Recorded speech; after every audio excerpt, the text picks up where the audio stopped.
الحمد لله نحمده ونستعينه ونستغفره ونؤمن به ونتوكل عليه ونعوذ بالله من شرور أنفسنا ومن سيئات أعمالنا من يهده الله فلا مضل له ومن يضلل فلا هادي له ونشهد أن لا إله إلا الله وحده لا شريك له ونشهد أن سيدنا وسندنا ومولانا محمدا عبده ورسوله أما بعد فأعوذ بالله من الشيطان الرجيم بسم الله الرحمن الرحيم والعصر إن الإنسان لفي خسر إلا الذين آمنوا وعملوا الصالحات وتواصوا بالحق وتواصوا بالصبر صدق الله مولانا العظيم وقال رسول الله صلى الله عليه وسلم قل آمنت بالله ثم استقم وصدق رسوله النبي الكريم ونحن على ذلك لمن الشاهدين والشاكرين والحمد لله رب العالمين. یہ سورۃ العصر جو قرآن پاک کی مختصر صورت ہے اور یہ مدنی صورت ہے. قرآن پاک کی 114 صورتوں میں جو مدنی صورتیں ہیں ان میں یہ چھوٹی صورت ہے اور اس میں اللہ پاک جل جلالہ نے تمام انسانیت کے بارے میں جامع معنی احکامات اور جامع معنی ایک قاعدہ کلیہ اللہ پاک نے ذکر کیا ہے. اللہ تعالیٰ کا ارشاد مبارک ہے والعصر ان الانسان لفی خسر. مجھے قسم ہے عصر کے وقت کی یا مجھے قسم ہے زمانے کی کہ مطلق انسان نقصان میں ہے. إلا الذين آمنوا وعملوا الصالحات وتواصوا بالحق وتواصوا بالصبر. مگر 4 بندے ایسے ہیں جو نقصان سے محفوظ ہیں اور 4 شرائطوں والے انسان اور جنات کلی نقصان سے محفوظ ہیں. ان میں یہ 4 شرطیں ذکر کی گئی ہیں. ان 4 شرطوں میں سے پہلی شرط ایمان کی ہے اور دوسری شرط اعمال صالحہ کی اور تیسری شرط وتواصوا بالحق اور چوتھی شرط وتواصوا بالصبر کی ہے کہ یہ 4 شرطوں والے انسان ہمیشہ کے لیے نقصان سے محفوظ رہیں گے. اور اگر یہ 4 شرطیں نہ ہوں یا ان 4 میں سے آدھی شرطیں نہ ہوں یا پہلی اور دوسری شرط نہ ہو تو وہ انسان نقصان سے محفوظ نہیں ہے. تو اس میں پہلی شرط یہ ایمان کی شرط ہے. ایمان عربی کا لفظ ہے. ایمان کا معنی ہے یقین.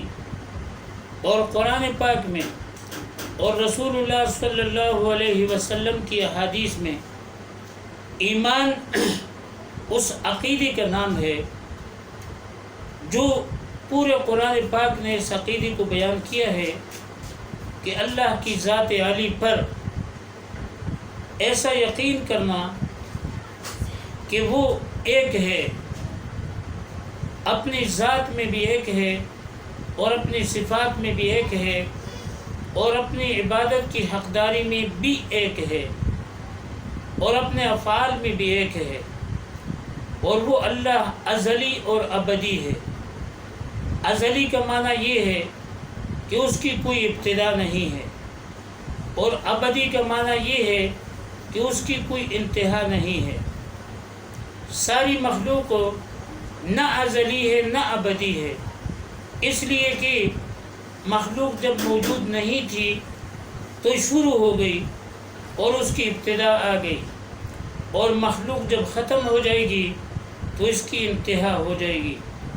اللہ کی ذات عالی کے سوا جتنی بھی مخلوق ہے عرش معلیٰ سے لے کر تخت سرات تک ساری کی ساری مخلوق نہ ازلی ہے نہ ابدی ہے، اور یہ فانی ہے اور نو پیدائشی ہے۔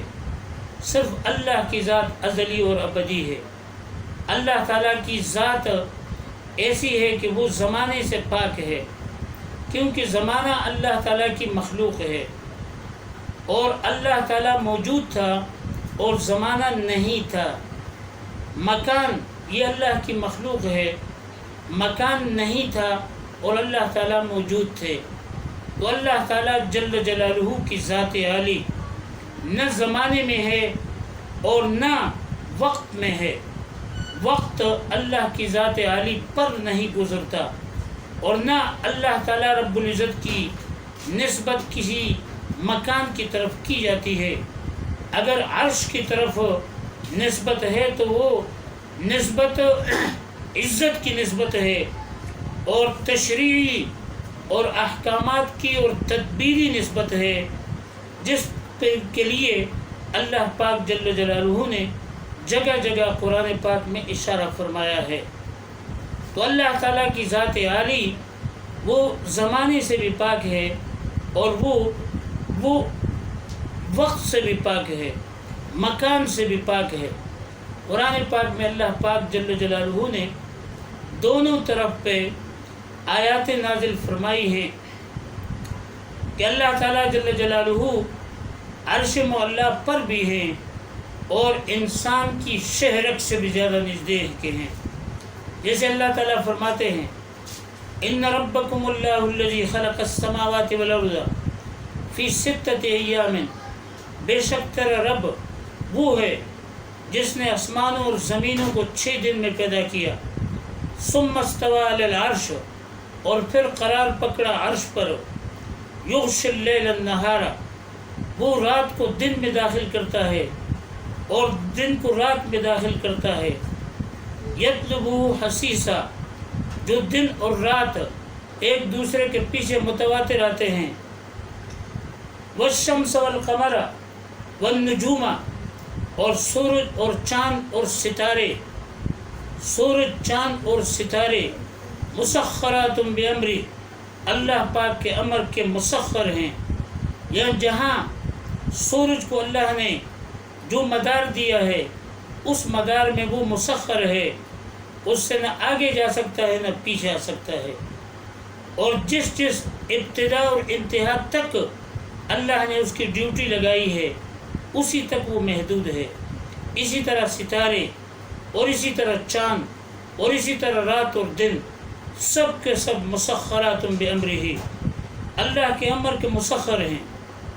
اور پھر اللہ تعالیٰ فرماتے ہیں کہ جو چیز آپ کو نظر آتی ہے اس کو عالم شہادت کا حصہ بنایا ہے، کہ شمس ہے، سورج ہے، چاند ہے، ستارے ہیں، زمین ہے، آسمان ہے، یہ چیزیں نظر آتی ہیں، اس کو خلق کہا جاتا ہے، اور خلق سے اللہ پاک نے اس کی تعبیر فرمائی۔ اور جو چیز اس کو چلاتی ہے اس کو امر کہا جاتا ہے۔ تو اللہ نے فرما دیا کہ جو ظاہری آپ کو نظر آنے والی چیزیں ہیں یہ اللہ کی مخلوق ہیں، یہ بھی اللہ کی مخلوق ہیں، اور جو چیز باطن میں ان کو چلاتی ہے وہ اللہ کا امر ہے۔ الا لہ الخلق والامر، خبردار اسی کے لیے خلق ہے جو آپ کو نظر آتا ہے، اور اسی کے لیے امر ہے جو آپ کو نظر نہیں آتا۔ فتبارک اللہ رب العالمین، پس برکت والا ہے وہ اللہ جو کائنات کا پالنے والا ہے۔ اسی طرح اللہ تعالیٰ فرماتے ہیں ان ربکم اللہ الذی خلق السماوات والارض فی 6 ایام، بے شک تمہارا رب اللہ ہے وہ اللہ جس نے 7 زمینوں کو اور 7 آسمانوں کو 6 دن میں پیدا کیا، ثم استوى علی العرش، اور پھر قرار پکڑا عرش پر، یدبر الامر، اور کائنات کی تدبیر وہ چلاتا ہے، آسمان سے زمین تک، زمین سے آسمان تک، اور عرش مولا سے تخت سرا تک، پوری کائنات کا نظام اللہ خود چلاتا ہے۔ یدبر الامر، ما من شفیع الا من بعد اذنہ، کوئی سفارش کرنے والا نہیں ہے سوائے اس کے کہ اللہ جس کو اجازت دے دے سفارش کرنے کی۔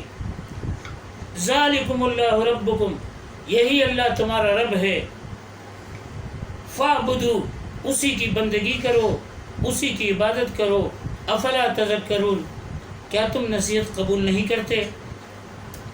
اسی طرح اللہ پاک نے فرمایا ان ربکم اللہ الذی، اسی طرح اللہ تعالیٰ جل جلالہ نے اپنی شان علویت کے بارے میں ذکر فرمایا، اللہ الذی خلق السماوات والارض فی 6 ایام، اللہ وہ ہے جس نے آسمان و زمینوں کو 6 دن میں پیدا کیا، ثم استوى علی العرش، اور پھر قرار پکڑا عرش پر، ما لکم من دونہ من ولی ولا شفیع، نہیں ہے تمہارے لیے اس کے سوا نہ کوئی ولی دوست اور نہ کوئی سفارش کرنے والا، افلا تتذکرون، کیا تم نصیحت قبول نہیں کرتے؟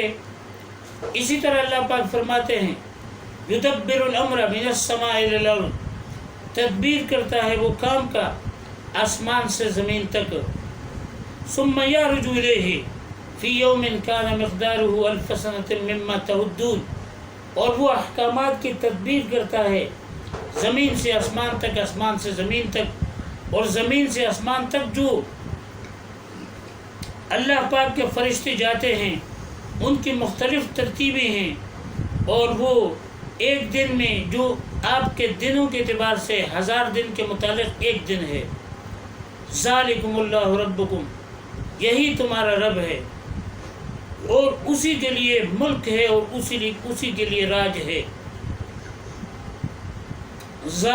فتبارک اللہ رب العالمین، ذالک عالم الغیب والشہادت العزیز الرحیم، یہ وہ ذات ہے کہ جو شہادت کا بھی عالم ہے اور جو غیب کا بھی عالم ہے۔ اسی طرح اللہ پاک نے یعنی اس طرح بھی ذکر فرمایا ہے والذی خلق السماوات والارض فی 6 ایام، اللہ کی ذات عالی وہی ہے کہ جس نے زمین و آسمان کو پیدا کیا 6 دن میں، یعلم ما یلج فی الارض، اور وہ جانتا ہے جو چیز زمین کے اندر گھستی ہے، وما یخرج منہا، جو زمین سے نکلتی ہے، وما ینزل من السماء، اور وہ چیز جو آسمان سے اترتی ہے، وما یعرج فیہا، اور جو آسمان پر چڑھتی ہے، اوپر کی طرف جاتی ہے، وَهُوَ مَعَكُمْ، اور وہ اللہ تمہارے ساتھ ہے، وہ اللہ تمہارے ساتھ ہے، اَيْنَمَا كُنْتُمْ، جہاں پر بھی تم ہو، تم مشرق میں ہو تو اللہ تمہارے ساتھ مشرق میں ہے، اور تم اگر مغرب میں ہو تو اللہ تعالیٰ تمہارے ساتھ مغرب میں ہے، تم شمال اور جنوب میں اور دنیا کے کسی بھی کونے میں ہو تو اللہ تعالیٰ تمہارے ساتھ ہے۔ وَهُوَ مَعَكُمْ أَيْنَمَا كُنْتُمْ ثُمَّ يُنَبِّئُكُمْ بِمَا كُنْتُمْ تَعْمَلُونَ، اور پھر تمہیں اللہ تعالیٰ قیامت کے دن بتا دے گا جو دنیا میں تم جہاں کہیں بھی کسی طرح کا بھی عمل کرتے رہے تھے۔ اسی طرح اللہ تعالیٰ فرماتے ہیں أَلَمْ تَرَ أَنَّ اللَّهَ يَعْلَمُ مَا فِي السَّمَاوَاتِ وَمَا فِي الْأَرْضِ، کیا آپ نہیں دیکھتے کہ اللہ تعالیٰ جانتے ہیں وہ ان چیزوں کو جو آسمانوں میں ہیں اور زمینوں میں ہیں۔ ما یکون من نجوى ثلاثۃ الا هو رابعهم، اگر کسی مجلس میں تم 3 بندے ہو تو تمہارے ساتھ چوتھا اللہ ہے، ولا خمسۃ الا هو سادسهم، اگر تم 5 بندے ہو تو چھٹا تمہارے ساتھ اللہ ہے،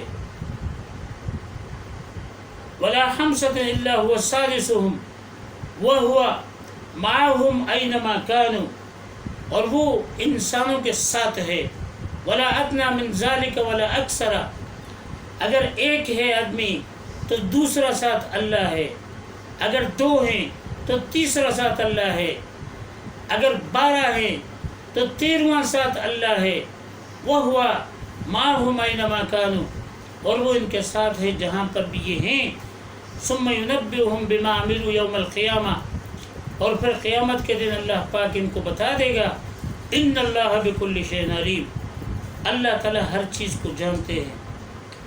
یہ ایک قسم کی آیاتیں ہیں کہ جس میں اللہ پاک نے فرمایا کہ میں عرش پر میں نے قرار پکڑا ہے، لیکن عرش پر قرار پکڑنا یہ سب تدبیری امور کے لیے ہے، اور ہمارا ایمان ہے کہ اللہ تعالیٰ کی ذات عالی عرش پر بھی ہے، اور اللہ تعالیٰ کی ذات عالی انسان کی شہ رگ سے بھی زیادہ قریب ہے، کیونکہ اللہ پاک نے فرمایا وَلَقَدْ خَلَقْنَا الْإِنسَانَ وَنَعْلَمُ مَا تُوَسْوِسُ بِهِ نَفْسُهُ وَنَحْنُ أَقْرَبُ إِلَيْهِ مِنْ حَبْلِ الْوَرِيدِ، بے شک ہم نے انسان کو پیدا کیا ہے اور ہم جانتے ہیں انسان کے دل اور دماغ میں جو چیز موجود ہے اللہ پاک اس کو سمجھتے ہیں اور جانتے ہیں۔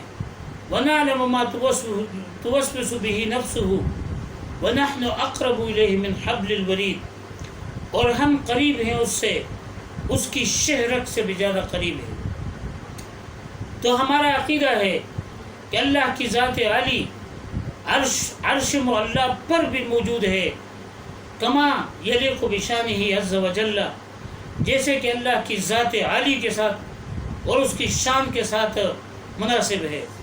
اور ہمارا یہ بھی عقیدہ ہے کہ انسان اللہ کی ذات عالی انسان کی شہ رگ سے بھی زیادہ قریب ہے، اور یہ بھی کما یلیق بذاتہ بشانہ عز وجل، اللہ کی ذات عالی کے ساتھ جس طرح مناسب ہے، اور ہمارا اس پر ایمان ہے، لیکن ہمیں اس کی کیفیت معلوم نہیں ہے۔ تو اللہ تعالیٰ جل جلالہ زمانے میں نہیں ہے، کیونکہ وہ زمانے کا خالق ہے، اور مکان میں بھی نہیں ہے، اور مکان کا خالق ہے۔ اسی طرح اللہ تعالیٰ جل جلالہ ہر قسم کے شرک اور شریک سے پاک ہے۔ اللہ پاک جل جلالہ کی بڑی صفات ہیں، لیکن جو اخص الخواص صفات ہیں وہ اللہ کی حیات ہے۔ سب سے بڑی صفت حیات ہے۔ یہ حیات اللہ تعالیٰ کی ذاتی صفت ہے، اس میں اللہ تعالیٰ کے ساتھ کوئی شریک نہیں ہے، اور یہ ازلی اور ابدی صفت ہے، اور کل کائنات کو چاہے مرئی ہے یا غیر مرئی ہے، جو عالم شہادت میں ہے، جو عالم غیب میں ہے، سب کو جو حیات ملی ہے اللہ پاک جل جلالہ کی حیات سے ملی ہے۔ اللہ پاک کی حیات اصلی ہے، اور ان سب کی حیات جو ہے وہ عطائی حیات ہے جو اللہ پاک نے دی ہے، اور اللہ تعالیٰ کے ساتھ اس صفت میں ازلی اور ابدی تک کوئی شریک نہیں ہے۔ نہ انبیاء علیہ السلام شریک ہیں کیونکہ وہ مخلوق ہیں، نہ فرشتے شریک ہیں کہ وہ مخلوق ہیں، نہ جنات شریک ہیں کہ وہ مخلوق ہیں، نہ کوئی بھی عرش معلیٰ سے تخت ثری تک کوئی بھی مخلوق اللہ تعالیٰ کی کسی صفت میں اللہ تعالیٰ کے ساتھ شریک نہیں ہے۔ یہ پہلی صفت ہے جو حیات کے ساتھ متعلق ہے۔ دوسری صفت اللہ کی صفت قدرت ہے۔ صفت قدرت ہے، اللہ تعالیٰ قادر مطلق ہیں، اور اللہ تعالیٰ ایسے قادر ہیں کہ اس کی قدرت کسی سبب کی محتاج نہیں ہے، کسی اوزار کی محتاج نہیں ہے، اور کسی معاون کی محتاج نہیں ہے۔ اللہ تعالیٰ کی ذات عالی کی صفت قدرت، اللہ پاک نے ارشاد فرمایا بدیع السماوات والارض، میں اثرنو پیدا کرنے والا ہوں آسمان اور زمین کا۔ وَإِذَا قَضَىٰ أَمْرًا، جب اللہ پاک کسی امر کا ارادہ فرما لیتے ہیں، فَإِنَّمَا يَقُولُ لَهُ كُن فَيَكُونُ، تو اس کو کہہ دیتے ہیں کہ تو ہو جا، تو ہو جاتی ہے۔ اب یہاں پر مخلوق جب ایک کام کرتی ہے تو مخلوق چیز کی محتاج ہوتی ہے، اور چیز کے ذریعے سے چیز کو بناتی ہے، لیکن اللہ کی ذات عالی ایسے قادر ہیں کہ وہ کسی چیز کے محتاج نہیں ہیں، وہ عدم سے چیز کو موجود فرما دیتے ہیں، اور یہ عدم جو ہے اللہ کے لیے کوئی عدم نہیں ہے، کیونکہ اللہ پاک کی کوئی ضد نہیں ہے۔ اللہ پاک کی مخلوق میں ایک طرف وجود ہے، دوسری طرف پہ عدم ہے، لیکن اللہ پاک جل جلالہ ضد سے پاک ہیں، اس کی کچھ ضد نہیں ہے۔ تو اللہ پاک قادر مطلق ہیں، اور اللہ کے ساتھ اس صفت میں کوئی بھی شریک نہیں ہے۔ ہر مخلوق جو بھی کام کرتی ہے سبب کے ذریعے کرتی ہے، اور اللہ پاک جل جلالہ کی ذات عالی سبب کی محتاج نہیں ہے، اور اللہ پاک جل جلالہ ہر کام کر سکتا ہے۔ ان اللہ علی کل شیء قدیر، ہر چیز پر قادر ہے، ہر چیز اللہ پاک رب العزت کی قدرت میں ہے، اور اللہ کے احاطے اور اللہ پاک کے ارادے اور اللہ کی مشیت کے نیچے ہے۔ یہ دوسری صفت ہے۔ تیسری صفت علم کی صفت ہے کہ علم غیب کی صفت ہے۔ علم کی صفت ہر ایک مخلوق عرش مولا سے تخت ثری تک، فرشتوں سے لے کر حیوانات تک، جتنی بھی مخلوق ہے، فرشتے ہیں، انسان ہیں، جنات ہیں، یا حیوانات ہیں، یا دیگر حشرات الارض ہیں، یہ ساری کی ساری مخلوق، یہ ان کو علم حاصل ہوتا ہے سبب کے ذریعے سے، کہ سبب ہوگا تو ان کو علم حاصل ہوگا۔ سبب کے بغیر علم کا حاصل ہونا یا غیب کا حاصل ہونا یا غیب کی استعداد، مطلقاً کسی میں یہ استعداد ہی نہیں ہے کہ وہ غیب کو حاصل کر سکے۔ اور اللہ تعالیٰ نے کلام اللہ میں ارشاد فرمایا، قُلْ لَا يَعْلَمُ مَنْ فِي السَّمَاوَاتِ وَالْأَرْضِ الْغَيْبَ إِلَّا اللَّهُ وَمَا يَشْعُرُونَ أَيَّانَ يُبْعَثُونَ۔ آپ اعلان کر دیجئے کہ آسمان و زمین میں جتنی بھی چیزیں ہیں سب کے سب غیب سے عاجز ہیں، اور اللہ کے سوا کسی کو علم غیب نہیں ہے۔ ان اللہ عالم غیب السماوات والارض انہ علیم بذات الصدور۔ بے شک اللہ ہی وہ ذات علی ہیں جو آسمانوں اور زمینوں کے غیبوں کو جانتے ہیں، اور اللہ کے سوا کوئی بھی غیب کو نہیں جانتا۔ اسی طرح اللہ پاک فرماتے ہیں، ان اللہ یعلم غیب السماوات والارض واللہ بصیر بما تعملون۔ اللہ تعالیٰ ہی آسمان و زمین کے غیب کو جانتے ہیں، اور اللہ تعالیٰ تمہارے تمام اعمال کو دیکھتے ہیں۔ تو تیسری صفت علم غیب کا جاننا، یہ اللہ کی صفت ہے، اور اس میں کوئی بھی شریک نہیں ہے۔ انبیاء علیہ الصلوۃ والسلام کو اللہ پاک نے بہت ساری چیزوں کی پیشنگوئی دی ہے۔ قیامت تک کا علم اور قیامت کے بعد جزیات کا علم اللہ پاک نے وحی کے ذریعے سے یا الہام کے ذریعے سے انبیاء علیہ السلام کو بتایا ہے، لیکن غیب کا بتا دینا یہ غیب نہیں ہوتا، بلکہ یہ غیب پر اطلاع ہوتی ہے۔ تو جس چیز کی اطلاع اللہ نے اپنے نبی کو دی ہے اس کا نبی کو پتہ ہے اور اس نے بتایا بھی ہے، لیکن جس چیز کی اطلاع نہیں دی اس کا علم نہیں ہے۔ بہت ساری چیزیں ایسی ہیں جیسے حضور پاک صلی اللہ علیہ وسلم جو سید الانبیاء والمرسلین، سید الاولین والآخرین، اور سید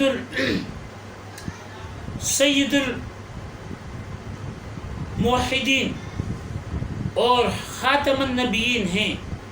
اللہ پاک جل جلالہ نے اپنی مخلوق میں سب سے بڑا درجہ حضرت محمد عربی صلی اللہ علیہ وسلم کو عطا فرمایا ہے، لیکن اس کے باوجود بنو لحیان قبیلے کے کچھ لوگ حضور پاک صلی اللہ علیہ وسلم کے پاس آئے اور حضور پاک صلی اللہ علیہ وسلم سے مطالبہ کیا کہ حضرت ہماری قوم نئی مسلمان ہوئی ہے، ہمیں حافظ یا قرآن پاک کا علم رکھنے والے صحابہ کرام دے دیے تاکہ ہم ہماری قوم کو علم دین سکھائے۔ حضور پاک صلی اللہ علیہ وسلم نے 70 صحابہ کرام جو حافظ تھے ان کو دے دیے اور فرمایا کہ یہ تمہیں علم دین سکھائیں گے۔ حالانکہ ان لوگوں کے دل میں یہ بات نہیں تھی کہ ہم ان سے علم حاصل کریں گے، بلکہ ان کے دل میں فجر اور دھوکہ اور فراڈ تھا کہ ہم ان کو لے جا کے وہاں ان کو شہید کر دیں گے، قتل کر دیں گے۔ اگر حضور پاک صلی اللہ علیہ وسلم کو اگر اللہ کے سوا کسی کو غیب کا علم ہوتا تو رسول پاک صلی اللہ علیہ وسلم کو بھی ہوتا، اور حضور پاک صلی اللہ علیہ وسلم ان کو ٹھکرا دیتے، منع کر دیتے اور اپنے قیمتی ترین 70 صحابہ کو نہ بھیجتے۔ لیکن حضور پاک صلی اللہ علیہ وسلم کو انہی باتوں کا علم تھا جن کا اللہ پاک نے ان کو اطلاع دی تھی، اور جن کی اطلاع نہیں دی تھی ان کا علم نہیں تھا، اور کسی بھی نبی اور کسی بھی فرشتے کو نہیں ہے۔ تو کل پھر وہ لوگ ان 70 صحابہ کرام کو لے جا کے وہاں پر ایک کنویں کے سامنے ان سب کو شہید کر دیا، اور رسول پاک صلی اللہ علیہ وسلم کو 1 مہینے کے بعد پتہ چلا جبرائیل علیہ السلام کے بتانے کی وجہ سے کہ آپ کے صحابہ کرام کو ان لوگوں نے شہید کیا ہے۔ پھر حضور پاک صلی اللہ علیہ وسلم 1 مہینے تک قنوت نازلہ اس قاتل قوم کے لیے پڑھتے رہے، بنو لحیان قبیلے کے لوگوں کے لیے، اور وہ اکثر و بیشتر حضور پاک صلی اللہ علیہ وسلم کی بد دعا کے نتیجے میں ہلاک ہو گئے اور خوار ہو گئے۔ تو اللہ کے سوا غیب کا علم کسی کو نہیں ہے۔ اگر اللہ کے سوا کسی کو علم غیب ہوتا تو حضرت ابراہیم علیہ السلام کو ہوتا، کہ ابراہیم علیہ السلام کو اللہ نے فرما دیا کہ آپ اپنے بیٹے کی قربانی دے دیں۔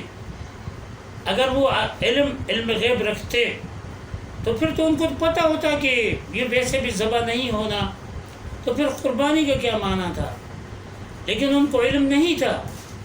اس وجہ سے اللہ پاک نے قربانی کو بہت بڑی قربانی فرما دیا، اور فرمایا ان ھذا لہو البلاء المبین، یہ بہت بڑی قربانی اور آزمائش تھی، وفدیناہ بذبح عظیم۔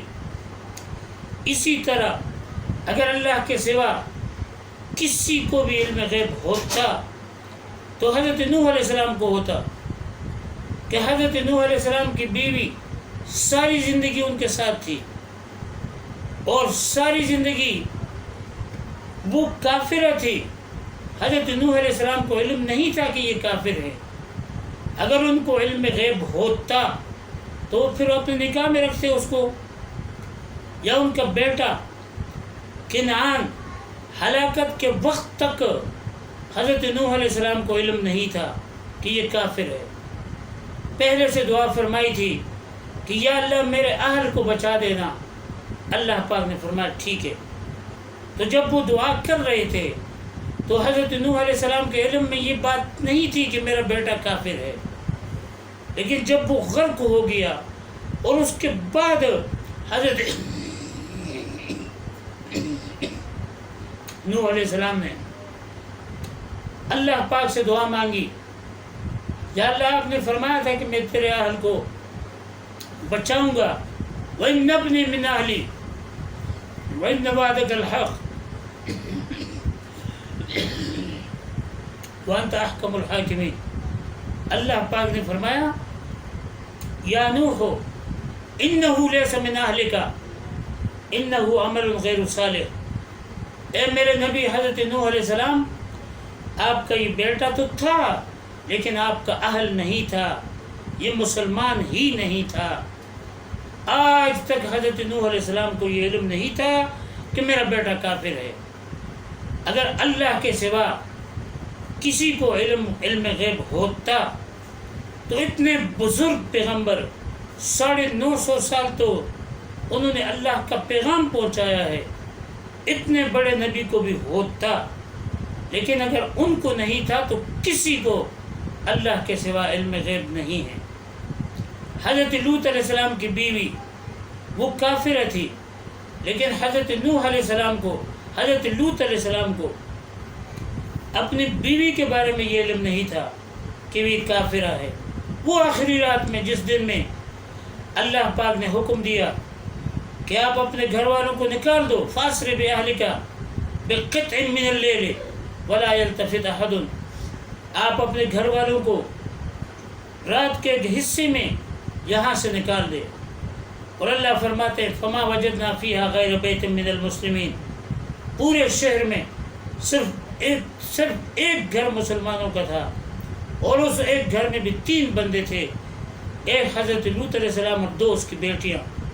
اور فرمایا کہ تمہاری بیوی جو ہے وہ بھی غابرین میں سے ہے، وہ بھی کافر ہے اور وہ بھی رہے گی، اور آپ پیچھے کو نہ دیکھیں۔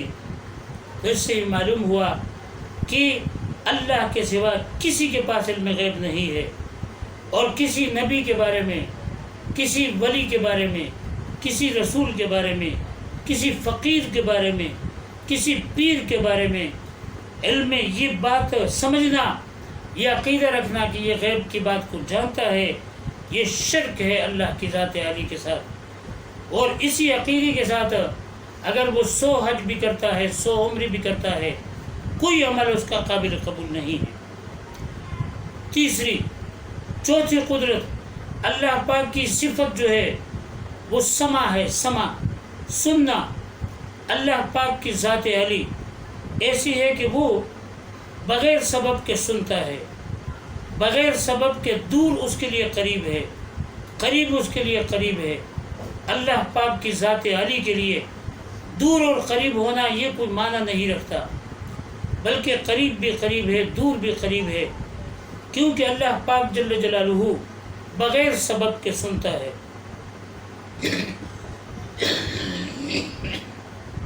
انسان جو سنتا ہے تو 3 ذریعوں سے سنتا ہے۔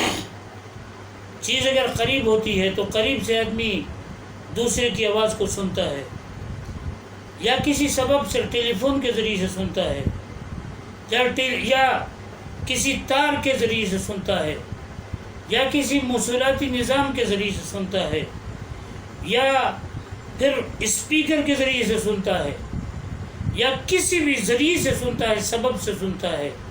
اور اللہ پاک کی ذات علی تمام اسباب سے پاک ہے، تو اللہ پاک کا سننا بغیر سبب کے ہے، اور اس میں اللہ کے ساتھ کوئی شریک نہیں ہے۔ سننے میں اللہ کے ساتھ کوئی شریک نہیں ہے، کیونکہ مخلوق سبب کے ذریعے سے سنتی ہے اور مخلوق سبب کے ذریعے سے دیکھتی ہے۔ جہاں سبب نہ ہو نہ سنتی ہے اور نہ دیکھ سکتی ہے، اور یہ دونوں اللہ تعالیٰ کے اخص الخواص صفات میں سے ہے۔ اللہ پاک کا سمیع ہونا اور اللہ پاک کا بصیر ہونا۔ تو ان میں کسی مردہ کے بارے میں کہ وہ سنتا ہے، اور کسی پیر کے بارے میں کہ وہ زندہ ہے یا مردہ ہے وہ سنتا ہے، یا کسی انبیاء علیہ السلام کے بارے میں کہ وہ سنتے ہیں بغیر سبب کے، یہ بعین ہی اللہ تعالیٰ کی ذات عالی کے ساتھ اس کی مخلوق کو شریک سمجھنا ہے، اور اس عقیدے کے ساتھ کوئی بھی عمل اللہ کے ہاں قابل قبول نہیں ہے۔ حضرت یونس علیہ السلام نے الہ کے 4 ترجمے کیے کہ الہ وہ ہوتا ہے جو بغیر سبب کے سنتا ہے، بغیر سبب کے دیکھتا ہے، اور بغیر سبب کے معلوم کر سکتا ہے، اور بغیر سبب کے قادر مطلق ہے۔ تو انہوں نے یہ دعا فرما دی 3 اندھیروں میں، ایک مچھلی کے پیٹ کا اندھیرا، اور ایک رات کا اندھیرا، اور ایک سمندر کی تہ کا اندھیرا۔ اللہ پاک فرماتے ہیں فنادى فی الظلمات، انہوں نے آواز دی اندھیروں میں، اللہ الہ الا انت سبحانک انی کنت من الظالمین، اے اللہ الہ نہیں ہے سوائے آپ کے۔ تو معنی یہ کہ یا اللہ میں جہاں پر ہوں مجھے آپ کے سوا کوئی دیکھ بھی نہیں سکتا، آپ کے سوا میری آواز کو کوئی سن بھی نہیں سکتا، آپ کے سوا مجھے کوئی معلوم بھی نہیں کر سکتا، اور آپ کے سوا کوئی قادر بھی نہیں کہ مجھے اس مصیبت سے آزاد کر لے، تو آپ ہی رحم فرما دیجئے۔ اللہ پاک نے فرمایا فاستجبنا لہ، ہم نے اس کی دعا کو قبول کیا، ونجیناہ من الغم، اور ہم نے ان کو غم سے نکال دیا، وکذالک ننجی المؤمنین۔ تو یہ 4 ترجمے الہ کے کیے حضرت یونس علیہ السلام نے کہ الہ اس کو کہا جاتا ہے جو بغیر سبب کے سنتا ہے، بغیر سبب کے دیکھتا ہے، بغیر سبب کے معلوم کر سکتا ہے، اور بغیر سبب کے قادر مطلق ہے۔ حضرت ابراہیم علیہ السلام نے الہ کے 3 معنی کیے۔ یا ابت لم تعبد ما لا يسمع ولا يبصر ولا يغني عنك شيئا، اے میرے ابا، آپ اس کسی کی کیوں عبادت کرتے ہیں جو نہ سنتا ہے اور نہ دیکھتا ہے اور نہ قادر ہے کہ تجھے نفع اور نقصان دے، تجھے نفع دے اور نقصان سے تجھے بچائے۔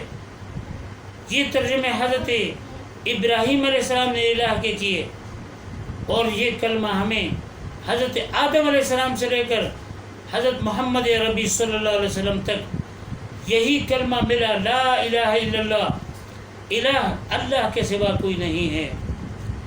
تو یہ صورت عصر کی تلاوت کی گئی تھی۔ ایمان کا معنی یہ ہے الا الذین آمنوا، مگر وہ لوگ جو ایمان لاتے ہیں۔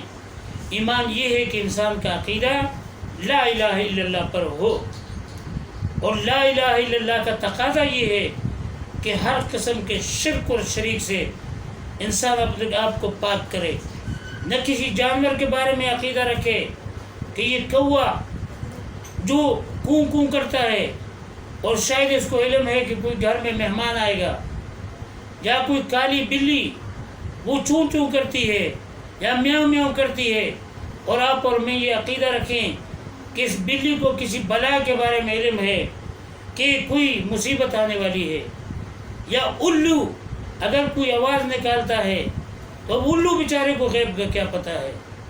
تو کسی بھی مخلوق کے بارے میں، کسی بھی زندہ اور مردہ کے بارے میں، اور کسی بھی موسم کے بارے میں، اور کسی بھی چیزوں کے بارے میں یہ عقیدہ رکھنا کہ ان چیزوں کی وجہ سے مجھے یا بشارت ملتی ہے یا مجھے ان کی وجہ سے خطرے کی گھنٹی بجتی ہے، ان چیزوں پر یقین کرنا یہ شرک ہے اور یہ حرام ہے اور یہ ایمان کے منافی ہے۔ اسی طرح اللہ کے سوا مخلوق سے اتنا خوف رکھنا، یا اللہ پاک کے سوا مخلوق سے اتنی محبت کرنا کہ اللہ کی محبت ختم ہو جائے، یا مخلوق سے اتنا خوف کرنا کہ اللہ کا خوف ختم ہو جائے، یا مخلوق سے اتنی امید رکھنا کہ اللہ سے نا امید ہو جائے، یہ سب چیزیں شرک میں داخل ہیں۔ انہ لا ییأس من روح اللہ الا القوم الکافرون، اللہ پاک کی رحمت سے نا امید ہونا یہ بھی کفر کی صفات میں سے ہے، اور اللہ تعالیٰ سے اتنا مامون اور محفوظ ہونا کہ اللہ پاک کا خوف دل سے ختم ہو جائے، یہ بھی کفر اور شرک کی علامتیں ہیں۔ ان تمام چیزوں سے بچنا، توحید، اس کو توحید کہا جاتا ہے، اور اسی توحید کا نام ایمان ہے۔ اور 13 سال تک حضور پاک صلی اللہ علیہ وسلم نے مکہ المکرمہ کی زندگی میں یہی سکھایا اور یہی ایمان سکھایا اور یہی توحید سکھائی۔ الا الذین آمنوا، یہ پہلی صفت ہے سورۃ العصر کی صفتوں میں سے۔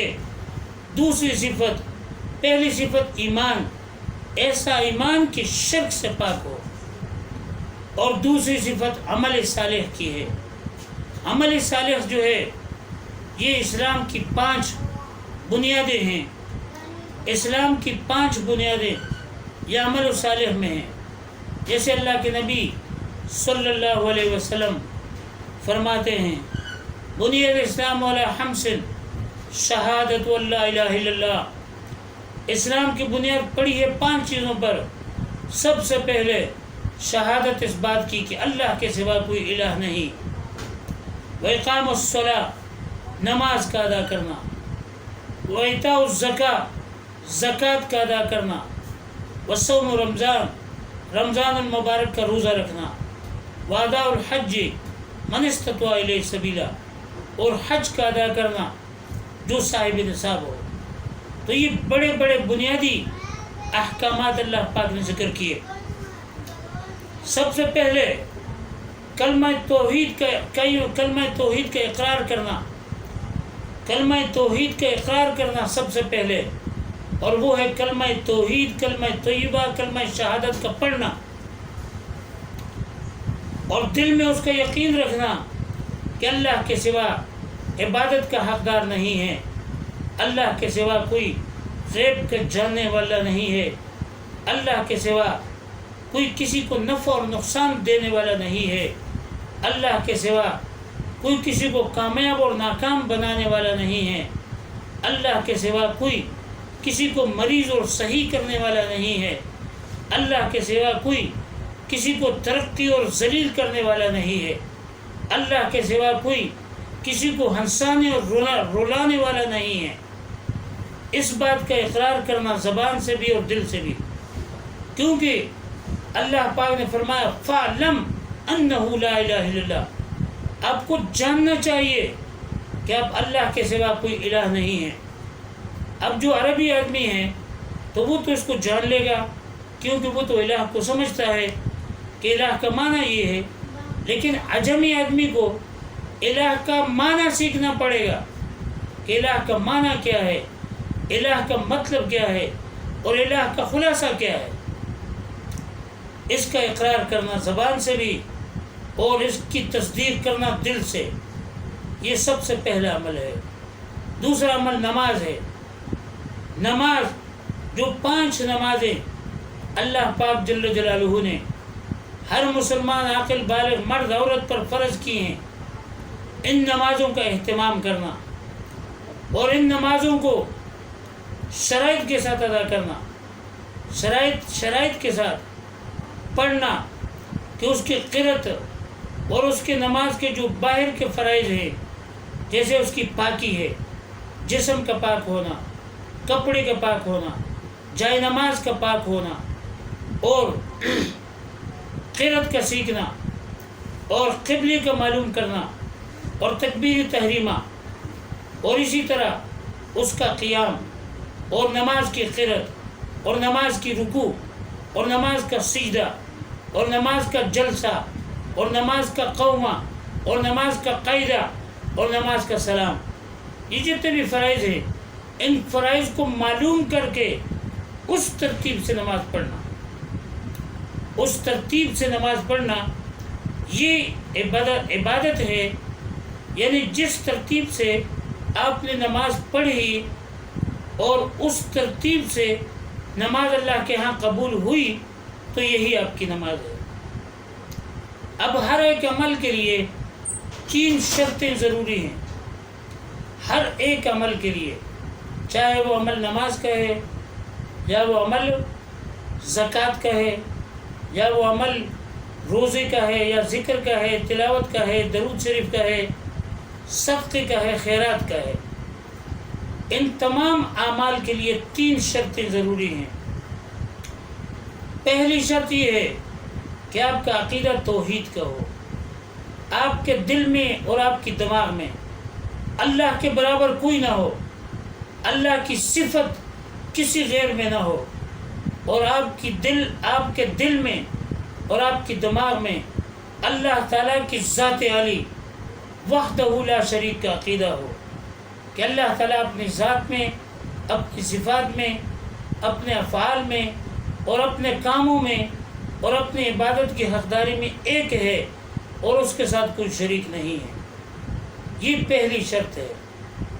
اگر اس شرط کو نکال دیا جائے تو پھر ابو لہب نے، ابو جہل نے تو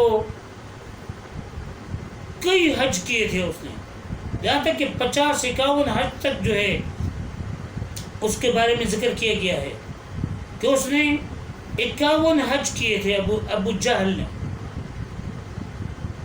لیکن اس کی عبادت قبول نہیں ہوئی، کیونکہ اس کا عقیدہ شرک کا تھا۔ اور وہ شرک کیا کرتے تھے؟ لبیک اللہم لبیک لا شریک لک لبیک الا شریکا تملک وما ملک، صرف اس لفظ پر جو ہے وہ کافر ہوئے اور مشرک ہوئے، باقی اعمال تو اس کے بہت زیادہ تھے۔ تو شرک یہ پہلی شرط ہے کہ آپ کے اور میرے دل اور دماغ میں اللہ کا کوئی شریک نہ ہو۔ یہ پہلی شرط ہے، کیونکہ شرک کے ساتھ کوئی عمل اللہ کے ہاں قابل قبول نہیں ہے۔ اور جو حدیث شریف میں آیا ہے کہ من کان فی قلبہ مثقال حبۃ من خردل من ایمان ادخلہ اللہ الجنہ، جس کے دل میں رائی کے برابر ایمان ہو تو اللہ اس کو جنت میں داخل فرمائیں گے۔ تو رائی کے دانے کے برابر وہ توحید مراد ہے کہ اس میں شرک نہ ہو، ورنہ 52 اور 51 حج تو بڑی چیزیں ہیں۔ رائی کا دانہ تو بہت چھوٹا ہے، حج کرنا کتنا بڑا عمل ہے، لیکن اس سے خالص توحید، خالص ایمان مراد ہے۔ جیسے حضرت معاذ بن جبل رضی اللہ تعالیٰ عنہ کی حدیث میں اس نے فرمایا کہ رسول پاک صلی اللہ علیہ وسلم نے مجھے وصیت فرمائی تھی، فرمایا کہ من قال لا الہ الا اللہ دخل الجنہ، جس کے دل میں، جس نے زبان سے اس بات کا اقرار کیا کہ اللہ کے سوا کوئی الہ نہیں، تو وہ ضرور جنت میں داخل ہوں گے۔ تو اس سے بھی مراد وہ ایمان ہے کہ جس کے ساتھ شریک نہ ہو۔ شریک اگر ہے تو وہ تو 100 حج بھی کرے پھر بھی بیکار، 100 عمرے کرے، 100 جہاد کرے، سب کے سب ضائع ہو جائے گا۔ اور شرک کے ساتھ کوئی عمل قابل قبول ہی نہیں۔ اور شرک کے بارے میں اللہ نے فرمایا فَلَا نُقِيمَ لَهُمْ يَوْمَ الْقِيَامَةِ وَزْنًا، ہم ان کے لیے کوئی وزن ہی نہیں، ترازو ہی نہیں قائم کریں گے، کیونکہ ان کا کوئی اچھا عمل ہوگا ہی نہیں۔ شرک کی وجہ سے سارے اعمال وَقَدِمْنَا إِلَى مَا عَمَلٍ وَقَدِمْنَا إِلَى عَمَلٍ فَجَعَلْنَاهُ هَبَاءً مَنْثُورًا، جو بھی اعمال انہوں نے کیے ہوں گے لیکن ساتھ شرک کی ہوگی تو ان کو ہم گرد و غبار کر کے ان کو ہم ضائع کر دیں گے اور وہ ختم ہو جائیں گے۔ تو پہلی شرط یہ ہے کہ عمل کے ساتھ شرک نہ ہو۔ دوسری شرط یہ ہے کہ عمل میں اخلاص موجود ہو، اخلاص موجود ہو۔ اگر عمل میں اخلاص نہ ہو اور ریاکاری ہو تو وہ عمل بھی اللہ کے ہاں قبول نہیں ہے۔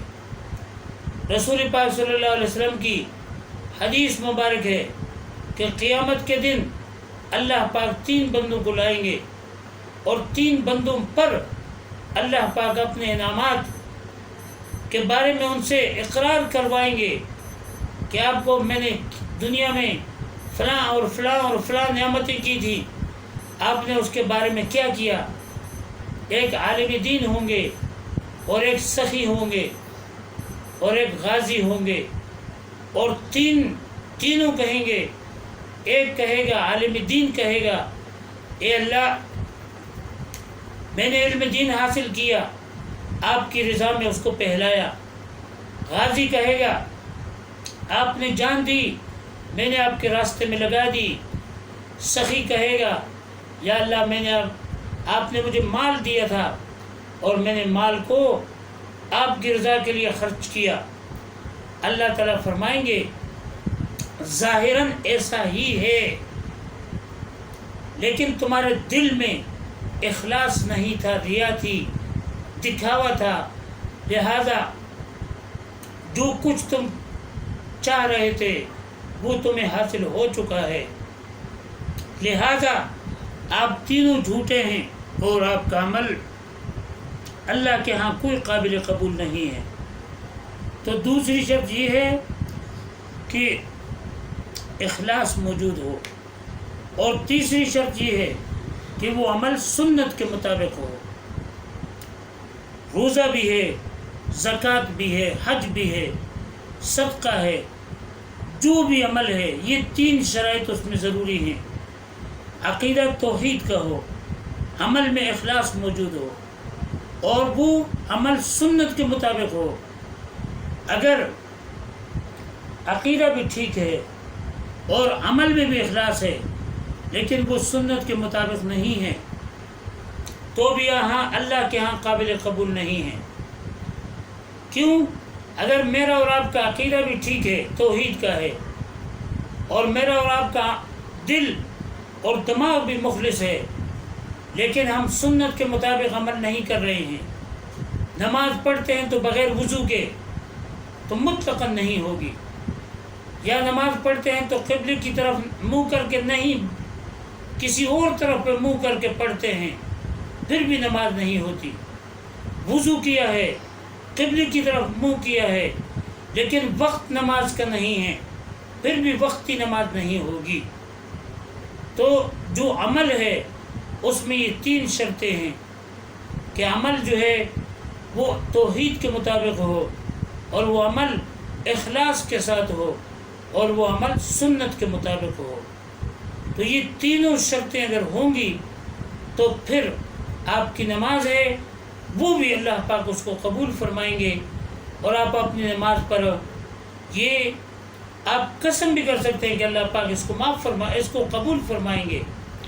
آپ وضو کریں اچھے طریقے سے، وضو کے جو فرائض ہیں وہ اچھے طریقے سے سیکھ لیں.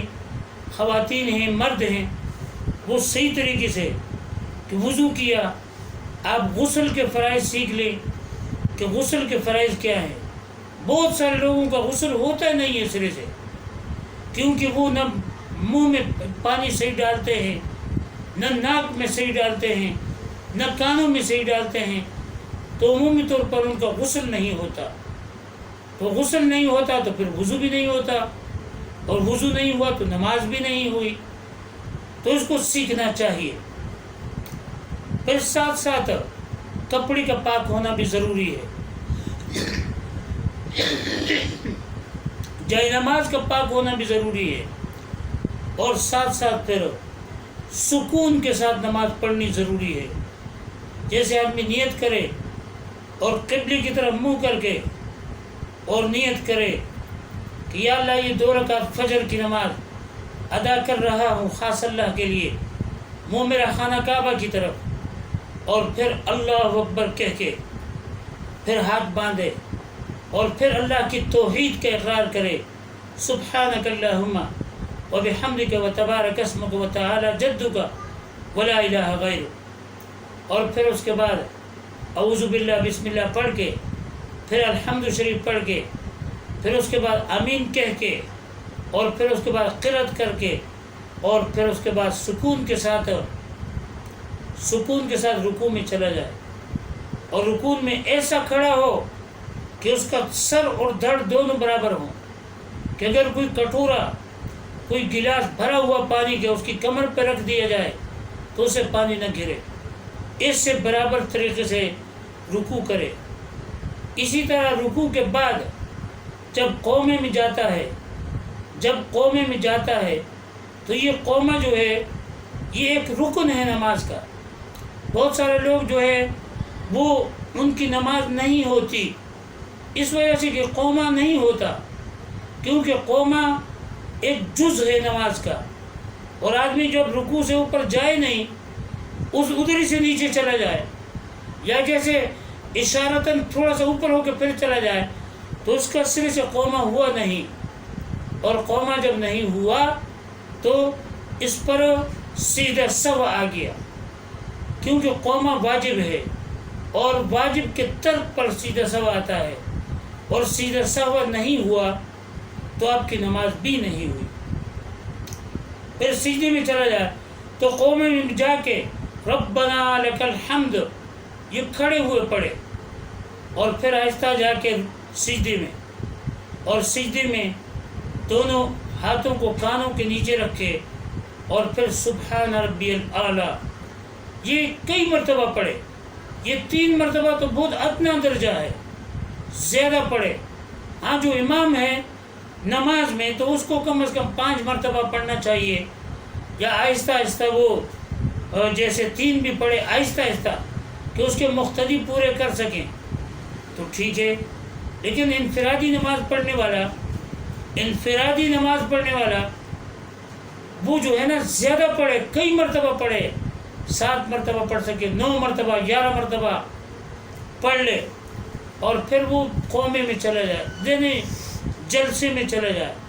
رکوع کے بعد قومہ ہوتا ہے، اور دونوں سجدوں کے درمیان جلسہ ہوتا ہے، اور یہ جلسہ بھی قومے کی طرف واجب ہے. تو آپ کو بیٹھ جانا ضروری ہے. اگر آپ بیٹھے نہیں تو آپ کا جلسہ نہیں ہوا. اگر آپ کا جلسہ نہیں ہوا تو آپ پر سجدہ سہو آ گئی، اگر سجدہ سہو نہیں کیا تو پھر جو ہے آپ کی نماز نہیں ہوئی۔ تو ان کے بارے میں ان دونوں قومہ اور جلسہ ان دونوں کا وجود ضروری ہے۔ اور قومے کا یہ ہے کہ آپ ربنا لک الحمد آپ کھڑے کھڑے پڑھیں، اور جلسے کا یہ ہے کہ آپ اتنے اطمینان تک بیٹھ جائیں کہ جیسے ایک مرتبہ سبحان ربی العظیم یا سبحان ربی الاعلیٰ آدمی بیٹھے بیٹھے ہوئے پڑھ سکے، تو یہ جلسہ ہو گیا۔ پھر اس کے بعد اطمینان کے ساتھ قاعدے میں بیٹھے، اور پھر قاعدے کو پورا کر کے، اور کوئی جلدی نہ کرے بلکہ انتہائی اہتمام کے ساتھ، اور یہ سمجھے کہ میں اپنے رب کے سامنے ہوں، ان تعبد اللہ کانک تراہ، کہ میں گویا کہ اللہ کو دیکھتا ہوں۔ اگر اتنا یقین میرا نہیں بنتا تو کم از کم یہ تو ہونا چاہیے کہ اللہ تجھے دیکھتا ہے۔ اسی کو احسان کہا جاتا ہے اور اسی کو اخلاص کہا جاتا ہے۔ اس پر سلام پھیرے۔ تو جس آدمی کی نماز ان تین شرائط کے ساتھ ہوئی، عقیدہ توحید کا تھا، اور دل میں اخلاص تھا، اور عمل سنت کے مطابق تھا، تو اس کی یہ نماز کیا ہوئی؟ جاندار۔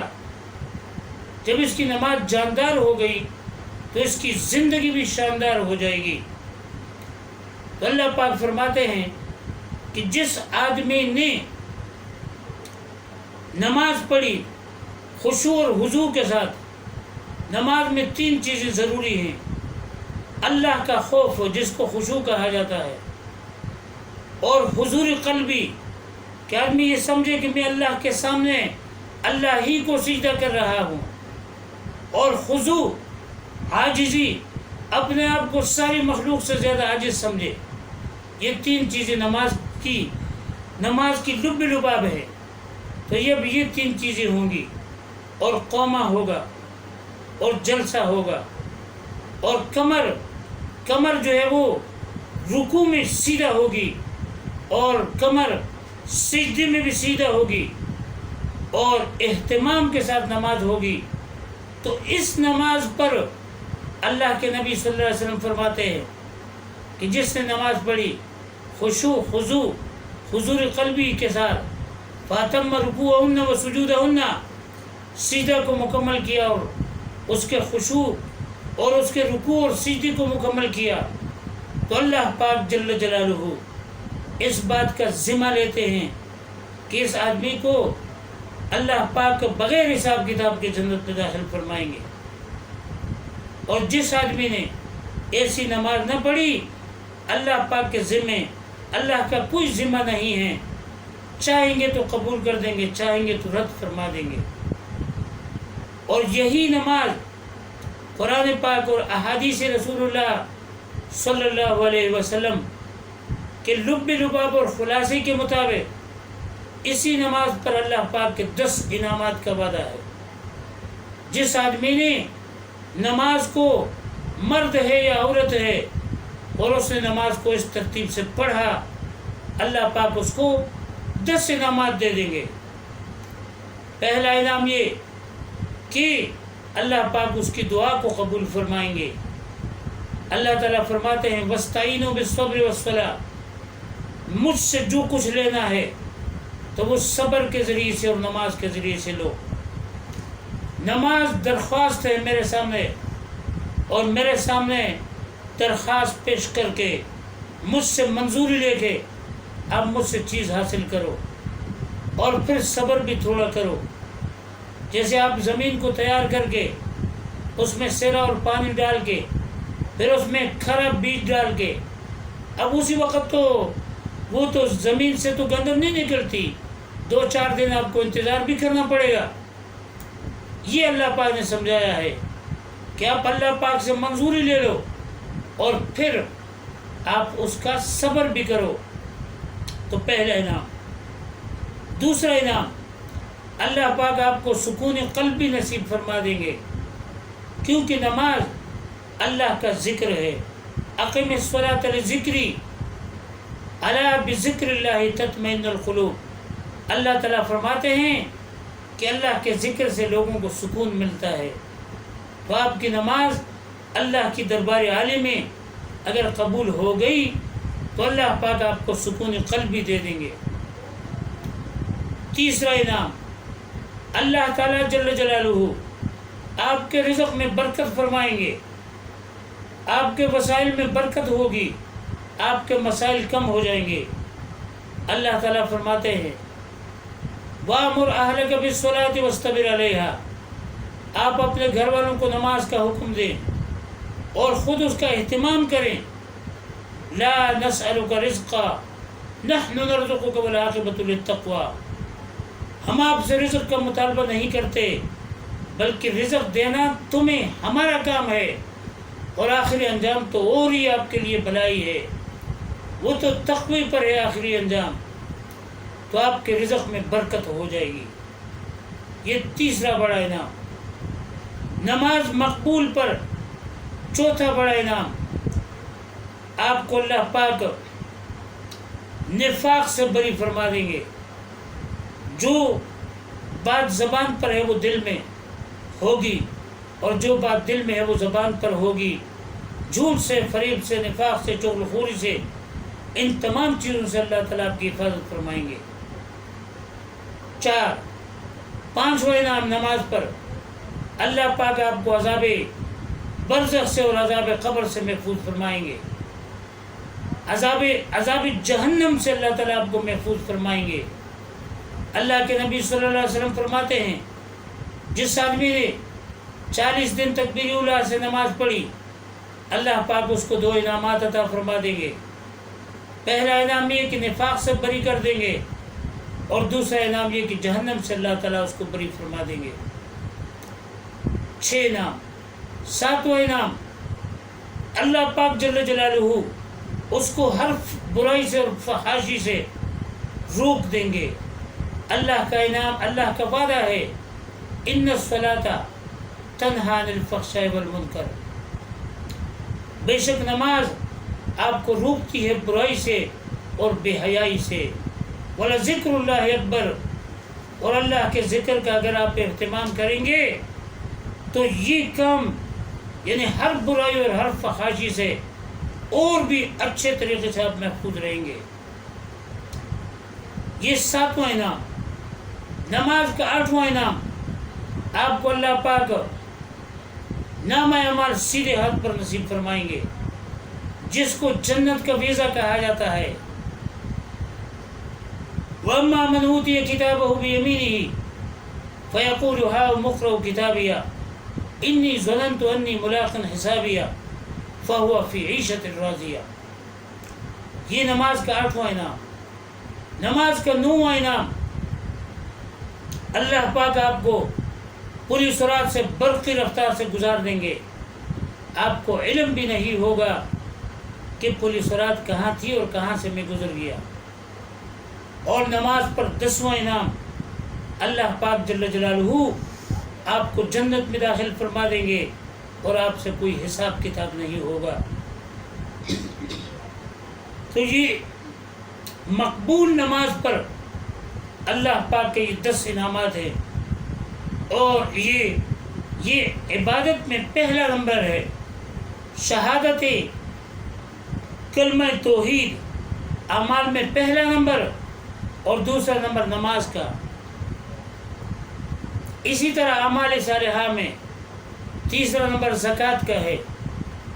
زکوٰۃ ہر صاحب نصاب پر فرض ہوتی ہے، اور نماز زکوٰۃ کی تفصیل اس طرح ہے کہ سونا، چاندی، نقدی، مال تجارت، اس میں سال کا گزرنا ضروری ہے، اور یہ زکوٰۃ سونا بھی ہے، چاندی بھی ہے، نقدی بھی ہے، مال تجارت ہے، تو اس کا یعنی چاندی کے حساب سے اس کی زکوٰۃ دی جائے گی، اور یہ زکوٰۃ 2.5% ہے، اور اس پر سال کا گزرنا ضروری ہے۔ اس کے علاوہ جو کھیتی باڑی کی زکوٰۃ ہے اس میں عشر ہے، اور جو اس کے علاوہ جیسے کہ مال مویشی ہے، 5 اونٹوں سے زیادہ 5 اونٹیں ہیں اور 40 جو ہے بھیڑ بکریاں ہیں اور 30 گائے اور بیل ہیں، ان پر سال گزر جائے تو ان پر زکوٰۃ دینی فرض ہوتی ہے۔ اور زکوٰۃ میں 3 چیزیں ضروری ہیں، زکوٰۃ دینی فرض ہے، وقت پر دینی فرض ہے اور مستحق کو دینی فرض ہے، غیر مستحق کو زکوٰۃ نہیں لگتی۔ اسی طرح تیسرا، پہلے نمبر پہ کلمہ توحید کی شہادت کا اقرار ہے، دوسرے نمبر پہ نماز ہے، تیسرے نمبر پہ زکوٰۃ ہے اور چوتھے نمبر پہ روزہ ہے۔ روزہ یہ رمضان المبارک کا روزہ ہے، ہر عاقل بالغ مرد عورت پر فرض ہے، اور یہ روزہ صبح صادق سے پہلے بند کرنا ضروری ہے اور پھر غروب آفتاب کے بعد اس کا کھولنا ضروری ہے، اور وقت پر افطاری کرنا اور وقت پر سحری کرنا یہ مسلمان کا حق اور ذمہ ہے۔ بہت سارے لوگ روزے کے بارے میں بھی کوتاہی کرتے ہیں۔ روزے میں کوتاہی یہ کہ بچہ بالغ ہوتا ہے اور یہ سمجھتے ہیں بچہ تو نابالغ ہے، یا کہتے ہیں کہ یہ کمزور ہو رہا ہے تو اس کو روزہ رکھواتے نہیں ہیں، یا پھر اس طرح کرتے ہیں کہ جیسے عامی سا شوگر کا مریض ہے تو کہتے ہیں کہ یہ تو شوگر کا مریض ہے، ڈاکٹر نے منع کیا ہے۔ تو یہ کہاں منع کیا ہے؟ اب وہ روزہ سارے کاموں کر سکتا ہے، صرف روزہ ہی نہیں رکھ سکتا۔ روزہ ہر مسلمان عاقل بالغ مرد عورت پر فرض ہے۔ شوگر کا مریض جو علمی مسائل سے واقف ڈاکٹر ہو اس سے معلوم کرے کہ اگر وہ دوائیاں استعمال کر سکتا ہے، اپنا پرہیز جاری رکھ سکتا ہے، پھر اس کے سوا وہ روزہ توڑتا ہے تو حرام کام کرتا ہے۔ اگر اتنا ضعیف ہے اور وہ ڈاکٹر جس کو اسلام کے احکامات کا علم ہے، وہ اگر اس کو مشورہ دیتا ہے کہ آپ کے گردے خشک ہو جائیں گے یا آپ کے روزی کی وجہ سے آپ کو یہ مسئلہ ہو جائے گا، تو پھر وہ کر سکتا ہے۔